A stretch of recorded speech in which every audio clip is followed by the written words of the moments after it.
Hi guys, Arthur here from Homeowner DIY. In this video, I'm going to be replacing the stop and drain and the outside hose bib for my house out in the front. Now, the stop and drain, which is a globe style, is leaking out of the stem, and it's also it's a pain to get to. So what I'm going to do is I'm going to put in a new ball valve stop and drain, and then I'm going to lower the stop and drain down where it's going to be easier to access. And because I'm already here, the outside hose bib is leaking as well, so I'm just going to go ahead and replace it. But with that in mind, we'll look at our setup. Okay, this is our setup. So the stop and drain is currently here. What I'm going to do is I'm going to cut this down here, remove this top portion out, put the new stop and drain, the ball valve stop and drain down here, and then I'm going to repipe it to the outside. So what I want to have is I want to have the outside sloping back in towards here. So with the stop and drain down here, this is going to be the low point, and everything above it will be drained out, and we're not going to have an issue with freezing. So this is the inside. What we'll do is really quickly look at the outside. Alright, so this is the outside. What I'm going to do is I'm going to cut this down here, cut it on the inside, slide the thing out, and then I'm going to repipe this portion to the same thing that is here. There's no point in leaving this stuff here because all this material is original to this house. So with that in mind, what we'll do now is material and tools. Alright, this is the materials list for this job. So I've got a couple lengths of 1/2-inch copper pipe. I have a stop and drain, a Sweat by MIP Wingback 90, a 1/2-inch Sweat stop and drain, a couple 1/2-inch 90s, a copper 45, pipe compound, also known as pipe dope, Teflon tape, Emery cloth, lead-free solder, and then Flux. Guys, this is the materials list for this job, so what we'll do now is the tools list. Alright, this is the tools list for this job. So I have a 5-foot ladder in the back. I have my cordless kit. I'll need the grinder, maybe the cordless drill, extension cord, a work light. I have my finishing kit. So it has my fitting brushes, channel lock pliers, mirror. We'll see if I need anything else. For safety equipment, glasses, earplugs, my acetylene turbo torch, and then I have my pouch. So measuring tape, level, I don't know, we'll see if I need anything else. Guys, this is the tools list for this job, so let's get started. Okay, for the 190, I'm going to solder it now because it's easier to do it now than later. So I'm just going to clean my 90 with my fitting brush.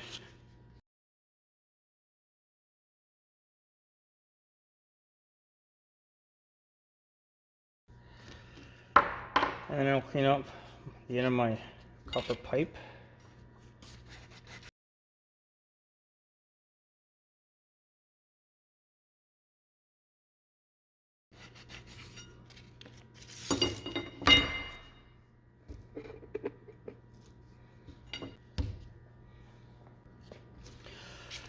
Alright, so I'm going to put my piece of copper on a block, and then I'm just going to solder this on right now. The reason I'm doing this one joint is just because this one's going to be easier to do it here on the bench than trying to do it up in a small area where you have stuff that is dry and combustible. Alright, with my turbo torch, I'm going to solder on the 90 to the pipe. Now, because this torch is loud, I will use earplugs.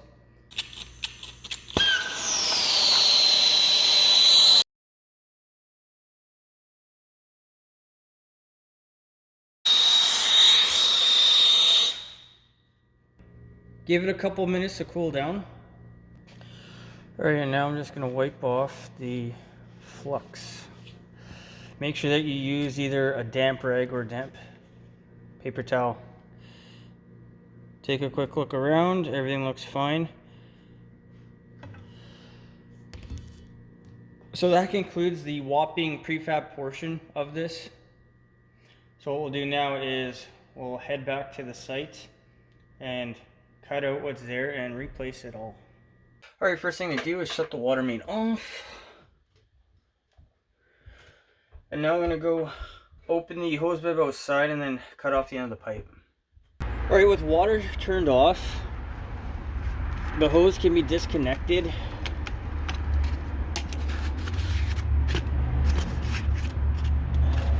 And what I'm going to do is I'm going to cut this down here.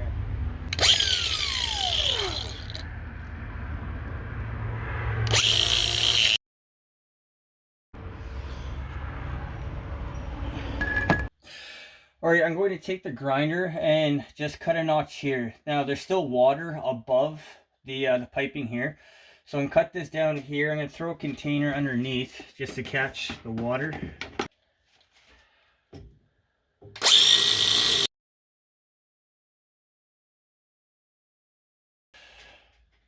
Alright, this is a stop and drain. So because I want the stop and drain to be lower to make it easy to access, I'm going to have it somewhere down here. So what I'm going to do is I'm going to take my Emery cloth and I'm going to clean this down here and then take close quarter tube cutters. I'm hoping they're going to fit. I think they will. And then I'm going to cut this down here.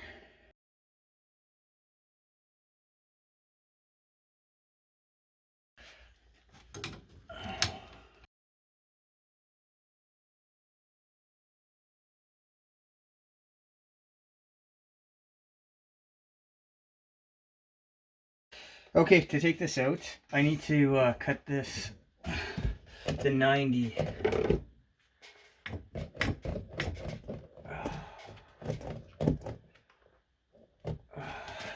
Alright, with the pipe pulled out, now I can slide the new one in.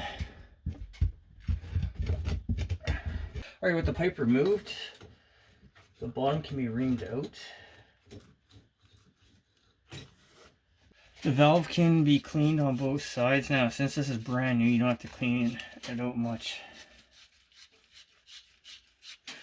Now, one thing with the valve, it's directional. The cap goes, in this case, it'll be to the top. It's always downstream. Now, I would have liked to, maybe we'll have to push that over a little bit. So here I want to make sure that the cap is out, but this is also easily accessible, which it looks fine right there. I may have to put in a block or something to hold it in place.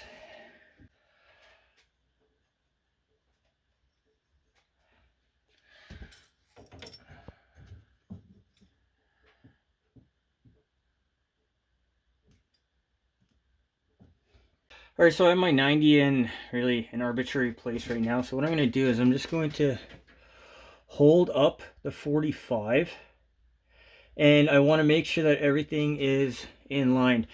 This will take a little bit of practice. I mean, I've been plumbing for so long, for me it's not a big deal. But, I mean, in case you run into an issue with something, you can always just cut your pipe back a little bit if you need to.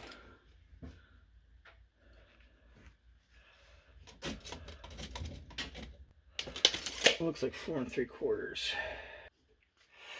Alright, so looking at the two hubs, here and here, they're pretty close, so I think this should be perfectly fine. Once again, this is going to be something of practice. If you're off, you can always cut your pipes back a little bit if you need to, but there's no reason to get frustrated if it doesn't work out the first time.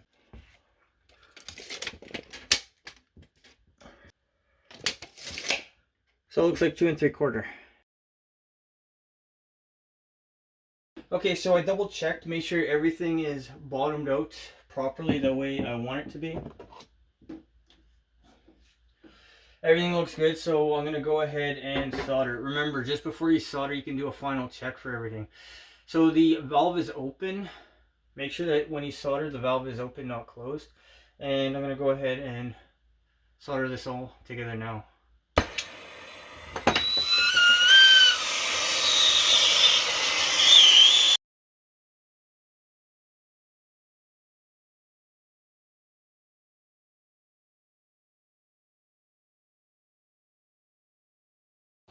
So when it comes to soldering the valve, first of all, the brass is thicker than copper, so it's going to take a little bit longer to heat up. Another thing is that there's still water at the bottom of the pipe that I should have probably removed, but because there's water in the pipe, it's also going to take longer to heat up. You're waiting until the solder actually liquefies and flows. If it's not liquefying, then it's still too cold.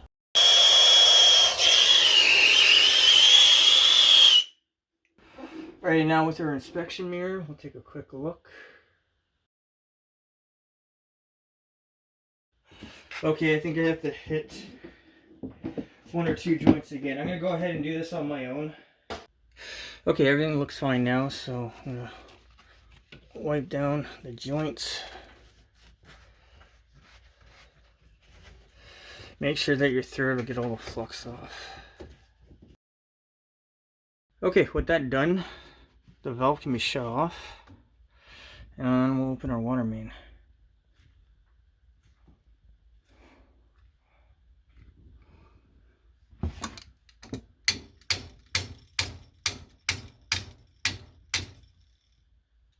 Okay, since this is the only thing that I worked on, the hose should only take like a minute to fill up. So what I'm going to do is I'm going to go and bring everything outside, and then we have to finish soldering outside. Alright, so I already checked this, but I'm going to show you anyway. Put a level. The bubble is on the high side, which means the water will drain back down into the stop and drain, and that's what I want. So what I'm going to do now is I'm going to solder on the 90 out here. Alright, so here's our new one.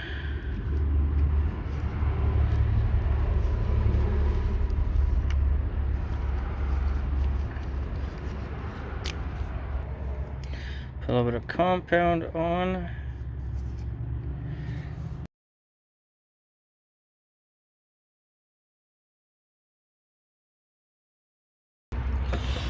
Alright, for the 90, I don't want it to be tight like this. I want to leave myself a little bit of material, assuming I will have to one day cut this back. But I always like to leave a little bit extra, just make it easier if you need to do anything in the future.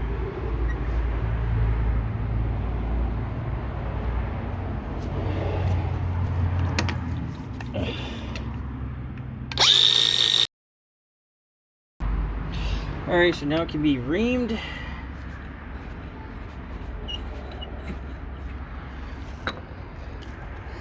Cleaned up and ready for soldering.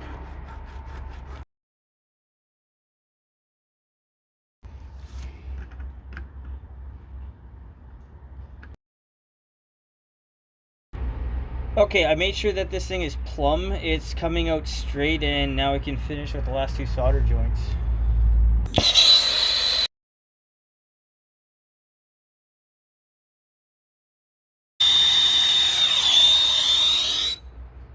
Alright, for these joints, I don't think I really need to check, but just for good habit. Alright, what I'll do is I'll wipe this down and then go turn the water on downstairs. Alright, so I'm going to slowly turn on the water.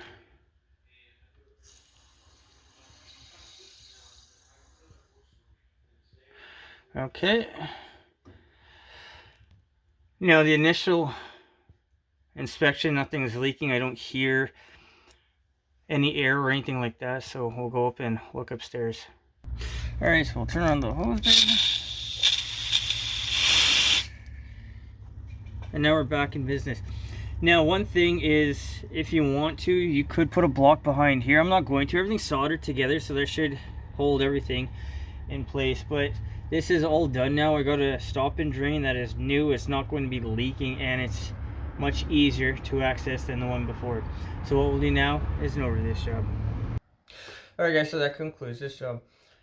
So because the main shutoff holds tight, I didn't have any problems. This was relatively a simple, straightforward job.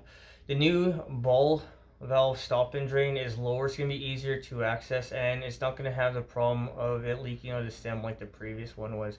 Now, I also replaced the hose bib outside because I noticed that it was leaking in the winter time, so I just went ahead and I changed that with a ball valve style as well. The time on this job. The time was about an hour. At least that's what I could do it without having to set up a light or film or anything like that. But this is not, in my opinion, at least this one here, this is not really difficult. There was space to work, and it was relatively accessible, so everything went well on this job. The cost of this job. The material was about $60. So the stop and drain itself is half that cost, and then the copper pipe, flux, solder, and gas, and then everything else would be the remainder. But I think in this case here, the investment that I put into redoing this is going to pay off long term, because now I don't have to worry about the globe valve constantly leaking out of the stem. And if you can't get it to stop, now you have a problem in the winter time. Guys, I hope you enjoyed the video. I hope you learned something. I hope something here is going to help you on your project when you need to go ahead and do that. Guys, please hit the like button, subscribe, and I'll see you on the next project.